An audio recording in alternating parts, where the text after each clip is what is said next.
Ослободувањето на нашата земја и во Македонија се правеа напори и се бараа можности за формирање високошколски научно-образовни и културни институции. Во 1946 година најпрво се донесе одлука за отворање на филозофскиот факултет, на кој се запишаа 580 студенти.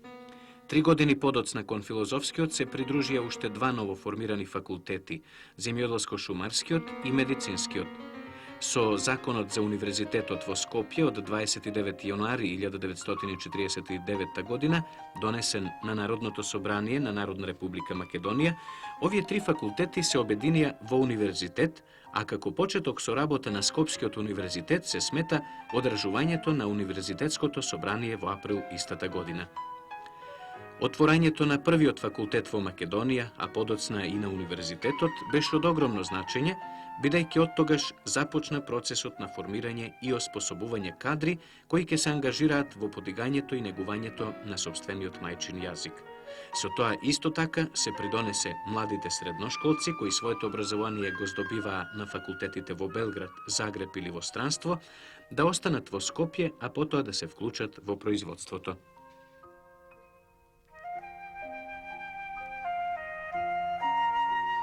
Другар Димовски, вие го имате индексот број 1. Кажете ни како постанавте прв студент на Скопскиот универзитет, како ги доживеавте првите студентски денови?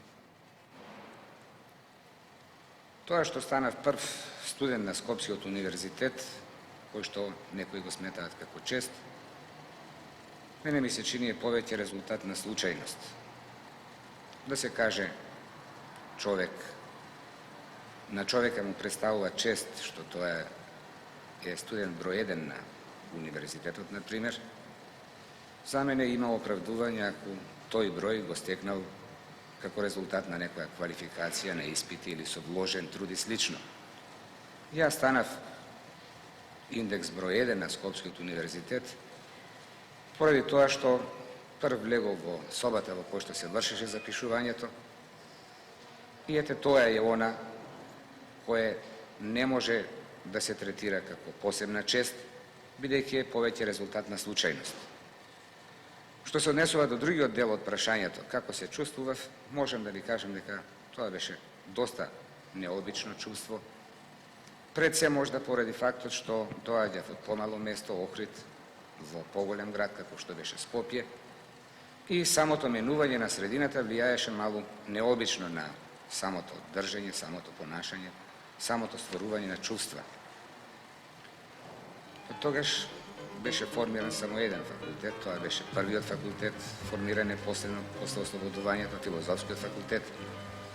Интересот беше голем, пред се и поради фактот што тоа беше прв факултет на кој наставата се одвиваше на македонски јазик.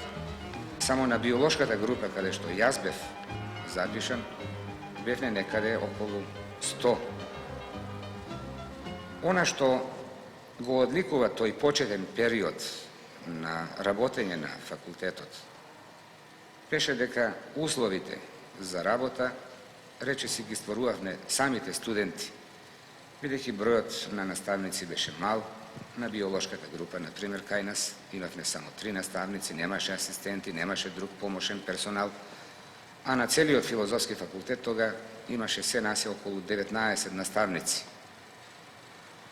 Тоа беше по однос на настават, меѓутоа и другите делови од оваа дејност, однос на сместувањето и исхраната, се зависеа од самите нас, студентите. Животниот пат и научната дејност на првиот официјален студент на Скопскиот универзитет Александар Димовски се карактеризира со една богата и забележлива активност. Индексот број 1 се истакнува како на културно, така и на спортско поле. Многумина ќе се зачудат кога ќе слушнат дека овој амбициозен охриѓанец во 1945 година ја освојува првата шампионска титула во трчање на 800 метри.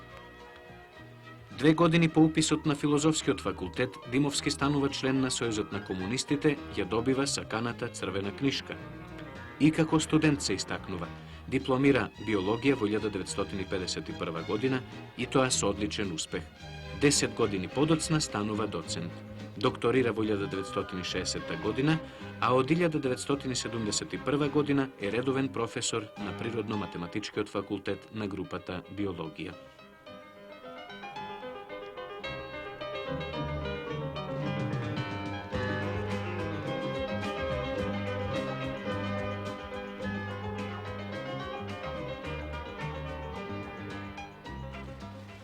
Бидејќи вака се подсеќаваме на тие први денови, сметам за потребно да истакнем дека и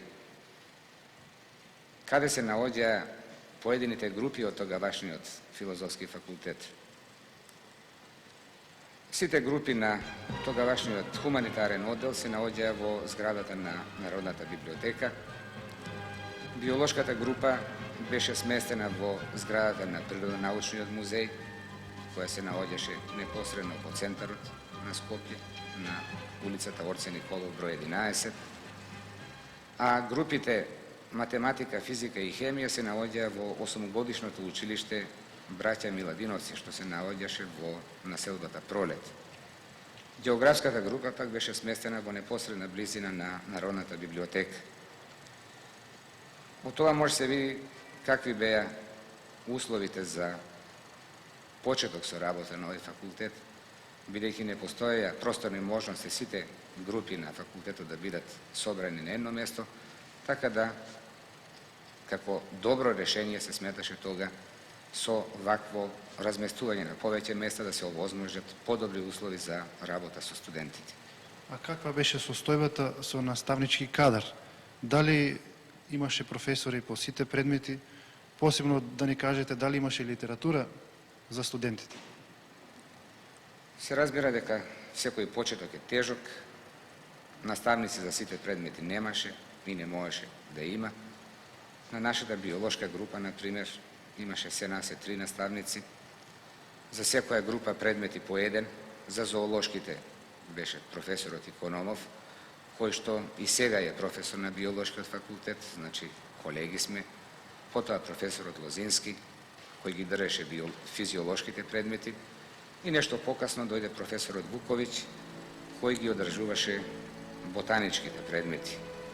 Меѓутоа, овој недостаток на сопствен кадар се надополнуваше со гостување на професори од други факултети, така што кај нас на биологија, например, доаѓаа професори од Белград, како што беа академикот професор Синиша Станковиќ, потоа Милутин Радовановиќ, Сима Грозданич и други, а од Загреб исто така доваѓаја професорите Хорват, Хорватиќ, Коханска, Девиде и така натака. По однос на литература исто така немаше доволно литература и ние се снаоѓавме на различни начини по тоа, пред се користејќи литература од другите универзитети во нашата земја. И иако почетници тогаш се мачевме со преведување на поедини книги од странски автори. Кажете ни за некои активности на студентите во вашето време, во времето на вашето студирање. Каде тие ги спроведуваа своите слободни активности, кои беа собиралишта за размена на искуства? Па како генерација тога покажувавме доста големи активности и тоа во сите полиња на и културниот и на физкултурниот живот. Пред се, ние бевме првата генерација која го формира студентскиот хор, кој што потоа прерасна во Академското културно-уметничко друштво Мирче Ацев. Во рамките на ова учество во хорот, тој хор зеде учество и во остварувањето на првата македонска опера, Кавалерија Рустикана. Имавме фолклорни секции, физкултурни секции, јас бев доста активен физкултурник, се занимавав со голем број дисциплини спортски. Потоа учествувавме во изградбата на студентската населба Стив Наумов, во расчистувањето на теренот, во копањето на темели. А доста голем број од нашата генерација студенти учествуваше и на младинските работни акции во Шамат, Сараево, во Маврово и во други локални акции кои што се организираа тогаш доста масовно низ нашата република или посебно и во градот Скопје. Доста места на наоѓање имавме, ние како генерација се чувствувавме доста компактни. не само од групата биологија, ами од цел факултет тогаш. Секоја недела, речи си, редовно се наоѓавме, било во паркот, било на други места, игранки различни се организираа, сами организиравме програма за тие игранки и така натака. Воопшто речено, имавме доста голема активност.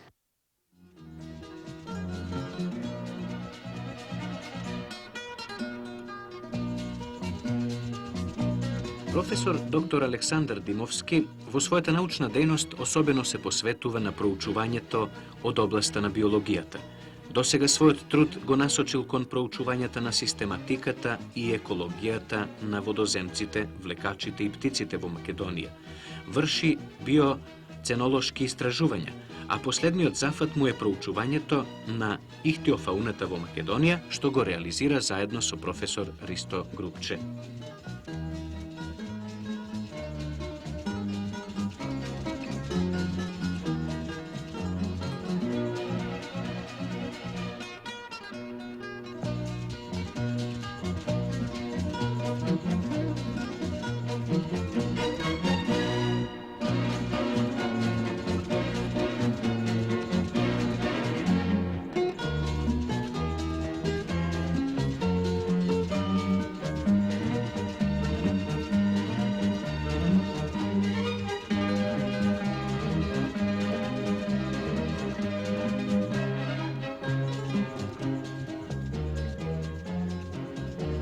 За својот придонес во оваа област ги добил и најголемите признанија.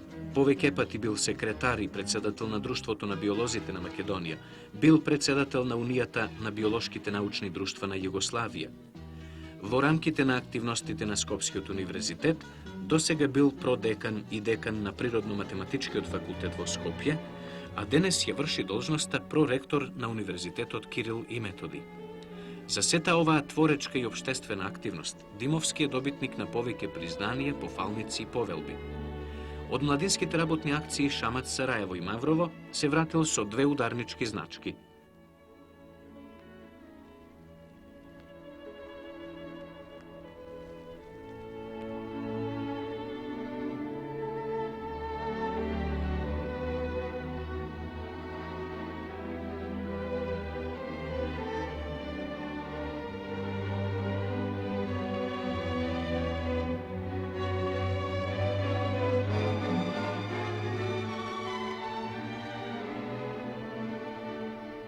Сепак најрадосниот миг во неговиот живот представува годината 1969, кога председателот Тито го одликува со орденот на трудот со златен венец.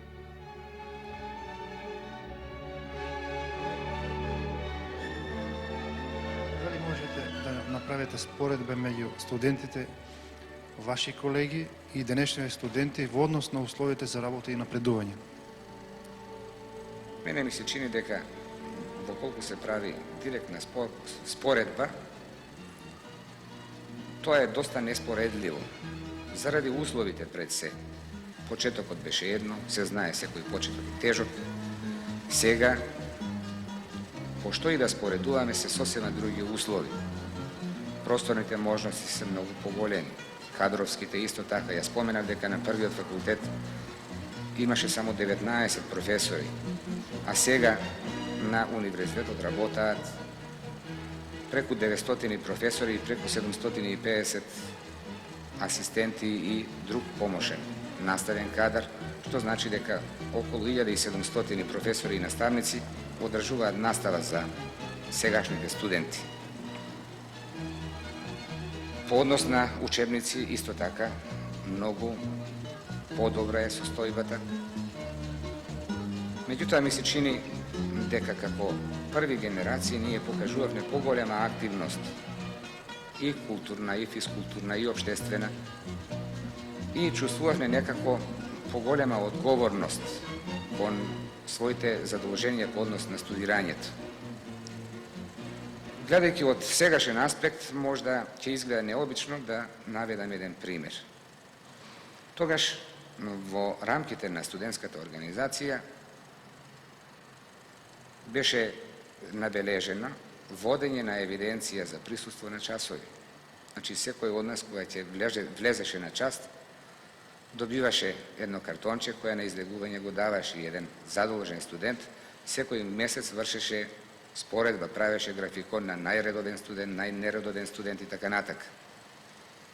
Сличен таков однос на организацијата беше и за полагањето на испити.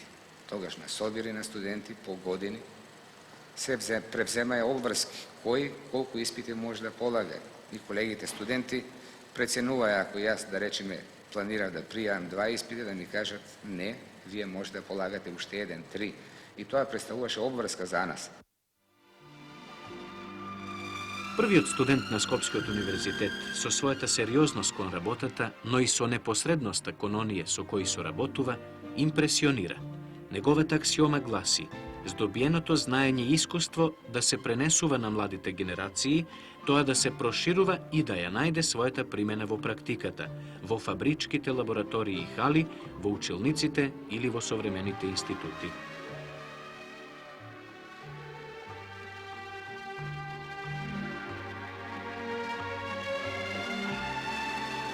Колешка Танеска, кои прашања ги извлекоте?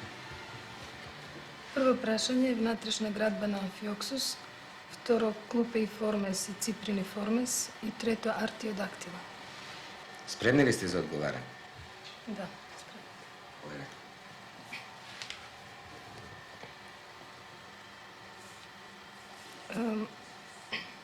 Клупе и формес и циприни формес спаѓаат во телеостеи, во коскените риби.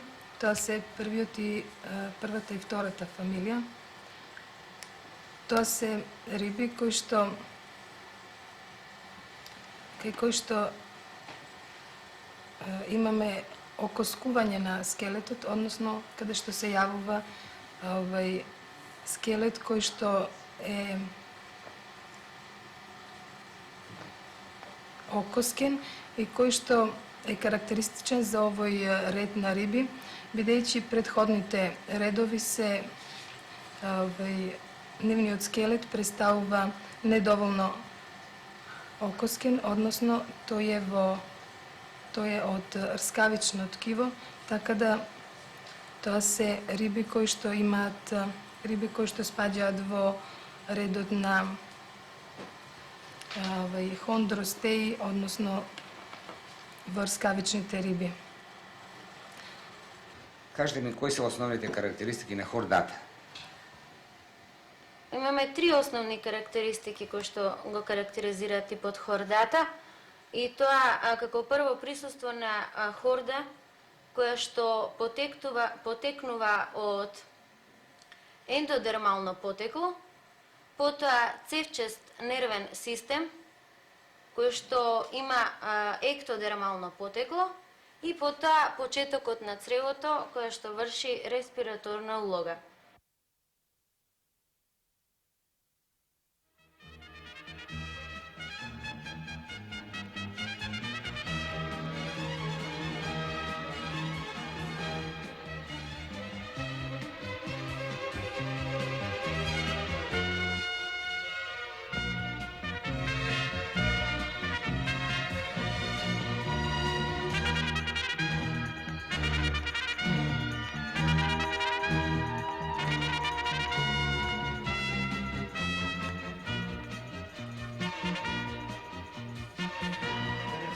Професор на факултет, на биолошкиот факултет, што ќе им препорачате на денешниве генерации студенти кои студираат на Скопскиот универзитет? Како професор можам да им препорачам она која го правела и мојата генерација. Да учи, значи да обрнува внимание на учењето, да станат стручњаци какви што треба на нашето општество, но да не забораваат дека се тие млади луѓе и дека покрај учењето треба да се занимаваат и со други активности. Пред се, тука да споменам спортската дејност, културно-просветната дејност, да учествуваат значи активно во различните секции на Мирче Ацев и она што како млади луѓе да си бараат и други дејности. Меѓутоа, битно е во тоа да тие го планираат своето време, бидејќи само со планирано време може се постигне потполна активност во сиве овие сектори кои што ги набележав.